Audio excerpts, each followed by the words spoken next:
Hello, how are you? I'm showing you she's making lunch for today.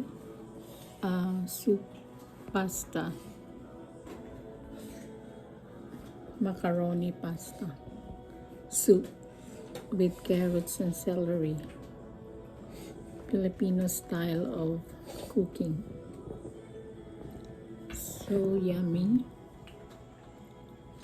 So everyone in the Philippines love this macaroni soup.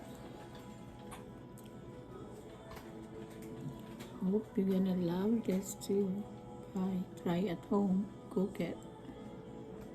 See you guys. Have a nice day.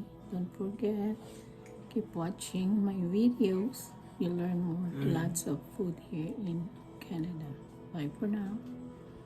Hello guys, this is my lunch for today. She made this for lunch.